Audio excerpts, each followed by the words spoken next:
महाविकास आघाडीचं सरकार असताना तत्कालीन गृहमंत्री अनिल देशमुख यांनी गिरीश महाजनांना अटक करण्याचा प्रयत्न केला होता असा आरोप फडणवीसांनी केलेला होता आणि याच प्रकरणामध्ये आता अनिल देशमुख यांच्या विरोधात सीबीआयकडून गुन्हा दाखल करण्यात आल्याची प्राथमिक माहिती समोर आलेली आहे। जळगावचे तत्कालीन एसपी प्रवीण मुंडे यांच्यावर देशमुखांनी दबाव टाकला असा सीबीआयचा आरोप आहे। पाहूया देशमुख यांनी याबद्दल नेमकं काय ट्विट केलंय ते।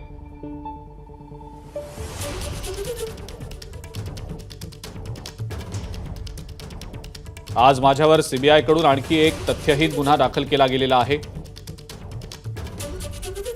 जनतेचा कौल बघून फडणवीसांच्या पायाखालची वाळू घसरल्यानं हे कटकारस्थान सुरू झालेलं आहे। या अशा धमक्यांना आणि दबावाला मी अजिबात भीक घालत नाही। न झुकता न डगमगता मी भाजपच्या या दडपशाही विरुद्ध लढण्याची खुणगाठ बांधली आहे। महाराष्ट्रात फडणवीसांकडून किती खालच्या पातळीचे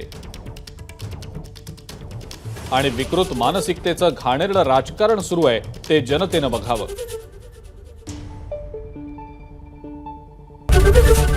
एबीपी माझा, उघडा डोळे बघा नीट।